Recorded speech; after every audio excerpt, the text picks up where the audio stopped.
Անգլիական ժողովրդական հեքիաթներ Ջեկը և լոբու ծառը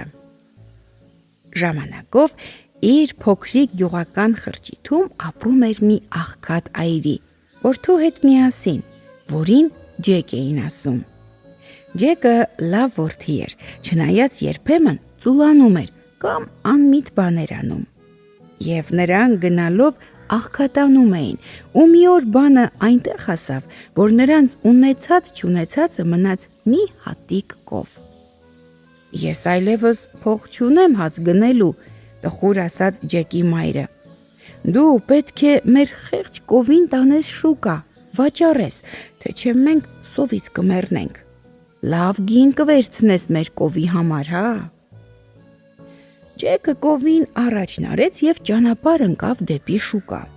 Ճանապարհին հանդիպեց մի մսավաճառի։ Ջեկին տեսնելով նա գրպանից հանեց տարօրինակ տեսք ունեցող կարմիր ու սև լոբու հատիկներ։ Ինչ սիրուն լոբու հատիկներ են, բացականչեց Ջեկը։ Օ, սրանք հիանալի հատիկներ են, ասաց մսավաճառը, և քեզ հաջողություն կբերեն, բայց դրանք քեզ կտամ միայն քո կովի դիմաց, իհարկե, եթե ուզում ես։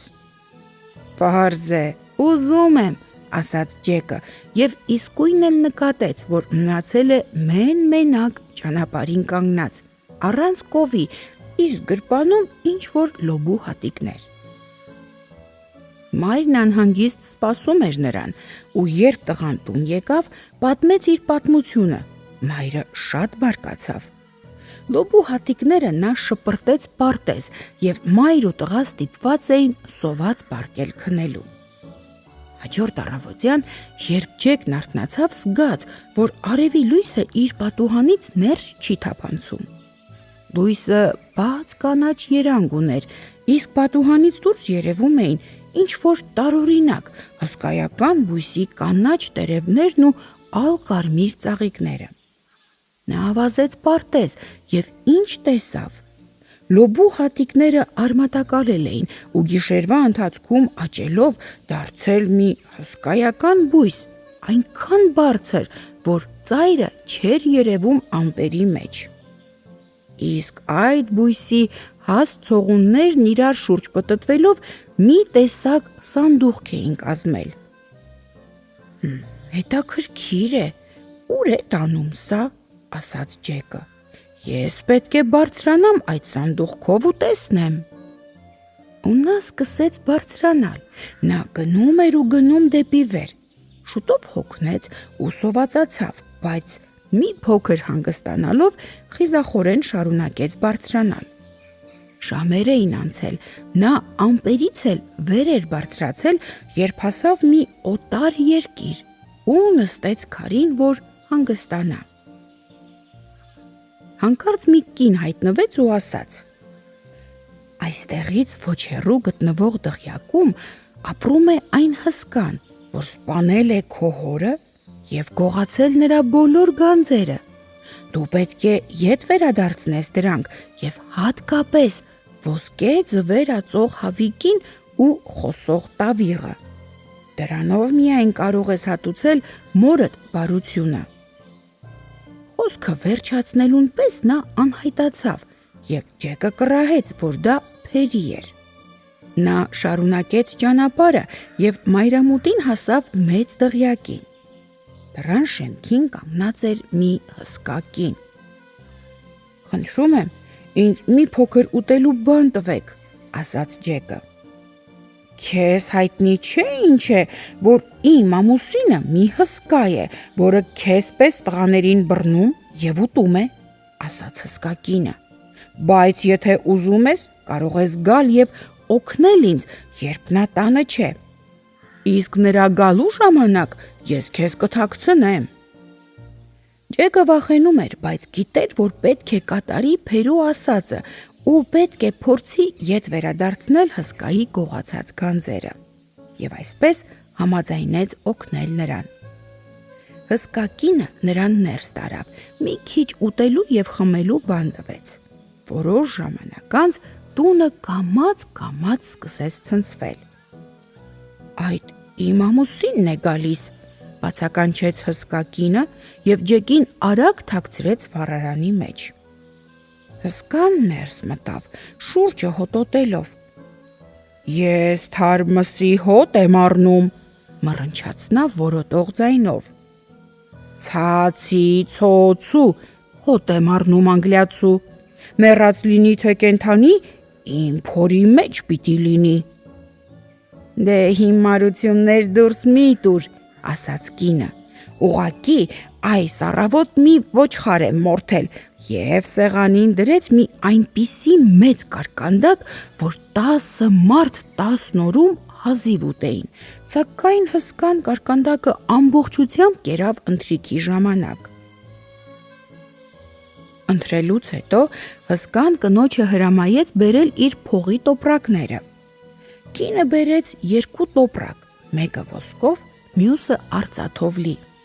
Հսկան փողը հաշվեց այնքան, մինչև որ քունը տարավ ու քնեց։ Հսկայի կինը զբաղված էր խոհանոցում ու հարմար պահ գտնելով ջեկը դուրս սողաց վառարանից, ճանկեց փողի տոպրակները, դուրս թռավ տնից ու վազեց դեպի լոբու ծառի կատարը։ Նա ծառով իջավ, որքան կարող էր արագ և շուտով իր մոր պարտեզում էր, ամեն ինչից ապահով։ Նրան տեսնելով մայրը շատ ուրախացավ։ Ջեկը պատմեց իր արկածների մասին և մորը հանձնեց ոսկով ու արծաթով լի տոպրակները։ Այժմ նրանք կարող էին լավ ապրել։ Բայց չէր անցել երկար ժամանակ, երբ Ջեկը զգաց, որ անհրաժեշտ է նորից բարձրանալ լոբու ծառը և ետ բերել հոր գանձերի մյուս մասը ևս, որ հսկան գողացել էր։ Այսպիսով նա նորից բարձրացավ ծառի կատարը և հասավ հսկայի ամրոցը։ Նա իր դեմքն ու մազերը ներկեց դարչնագույն, որպեսզի հսկայի կինը իրեն չճանաչի։ Բավական երկար տևեց, մինչև հսկայի կինը համաձայնեց նրան ներս թողնել, որովհետև նա դեռ բարկացած էր այն տղայի վրա, որը գողացել էր հսկայի փողի տոպրակները։ Վերջապես նա տղային թողեց ամրոց, որ օգնի իրեն, ինչպես առաջ, և մի քիչ ուտելու բան տվեց։ Կամաց տունը սկսեց ցնցվել։ Ամուսինս է գալիս, բացականչեց հսկա կինը և արագ ջեկին թաքցրեց ամանեղենի պահարանում։ Հսկան ներս մտավ հոտոտելով։ Ես թարմսի հոտ եմ առնում, մռնչաց նա։ Ցացի ցոցու հոտ եմ առնում անգլիացու, մեռած լինի թե կենդանի, իմ փորի մեջ պիտի լինի։ Հիմարություններ դուրս մի տուր, պատասխանեց կինը, ուղղակի ես մի խոզ եմ մորթել այս առավոտ։ Մի ամբողջ խոզ ուտելուց հետո հսկան կանչեց իր կախարդական հավիկին։ Նրա առջև հայտնվեց կարմիր ու ոսկեգույն փետուրներով մի հիասքանչ հավիկ։ Հսկան հրամայեց ածիր և հավիկը անմիջապես մի ոսկե ձու ածեց։ Քիչ հետո հսկան քուն մտավ։ Այդ ժամանակ Ջեկը դուրս եկավ պահարանից, հավին առավ թևի տակ ու վազելով ցած իջավ լոբու ծառի կատարից։ Իջնելով նա մոր ձեռքը տվեց ապահով տեղ հասցրած հավիկը և քանի որ նրանք այժմ օրական մի ոսկե ձվիկ էին ունենում, շուտով շատ հարստացան։ Բայց որոշ ժամանակ անց Ջեկը մտածեց, որ պետք է վերադառնա հսկայի ամրոցը ձեռք բերելու այն կախարդական տավիղը, որի մասին ասել էր Փերին։ Այս անգամ նա երեսն ու մազերը ներկեց կարմիր և ծառով էլի բարձրացավ դեպի հսկայի ամրոցը։ Նա այլևս չհամարձակվեց հսկա կնոջը խնդրել, որ իրեն տուն թողնի, այլ ներս սողոսկեց աննկատ։ Կամաց տունը սկսեց ցնցվել։ Այժմ Ջեկը թաքնվելու մի ուրիշ տեղ էր գտել, նա ապահով մտել էր կաթսայի մեջ։ Հսկան ներս մտավ հոտոտելով.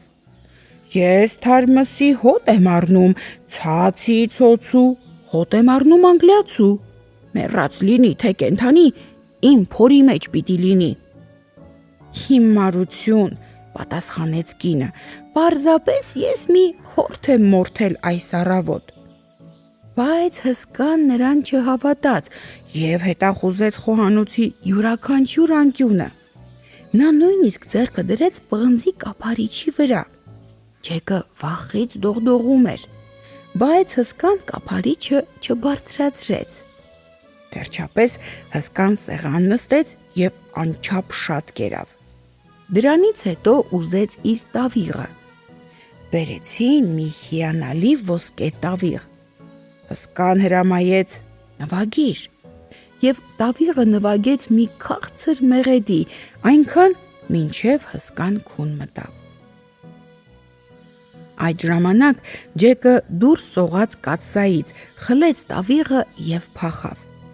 Բայց տավիղը պատկանում էր հսկային, դրա համար էլ կանչեց. Տեր իմ։ Հսկան արթնացավ ու կատաղությունից ոռնալով ընկավ Ջեկի հետևից։ Բայց նա այդքան շատ էր կերել, որ ինչպես պետքն է վազել չէր կարող։ Ջեկն առաջինը հասավ լոբու ծառին ու շտապեց ներքև։ Հսկան շատ զարմացավ տեսնելով ներքև տանող լոբու ծառը, բայց և այնպես առանց հապաղելու սկսեց ցած իջնել։ Ջեկը զգաց, թե լոբու ծառն ինչպես սկսեց ցնցվել։ Երբ հասավ գետնին ու վեր նայեց, ամպերի մեջ տեսավ հսկայի ոտքերը, որ արագորեն ցած էին իջնում իր ետևից։ Նա մորից մի կացին խնդրեց և արմատից կտրեց լոբու ծառը, բայց ծառն ընկավ հսկայի հետ միասին, հսկան մեծ ուժով շրմփաց գետնին։ Նրա ընկած տեղում մի խոր փոս բացվեց, որտեղ էլ նա մնաց խրված։ Ջեկը մորը ցույց տվեց կախարդական տավիղը և խնդրեց ներել իրեն ծույլ ու անբան լինելու համար։ Մայրն անշուշտ ներեց նրան և ունենալով կախարդական տավիղ, ոսկե ձվեր, շատ ոսկի ու արծաթ, նրանք այսուհետև ապրեցին երջանիկ և ուրախ։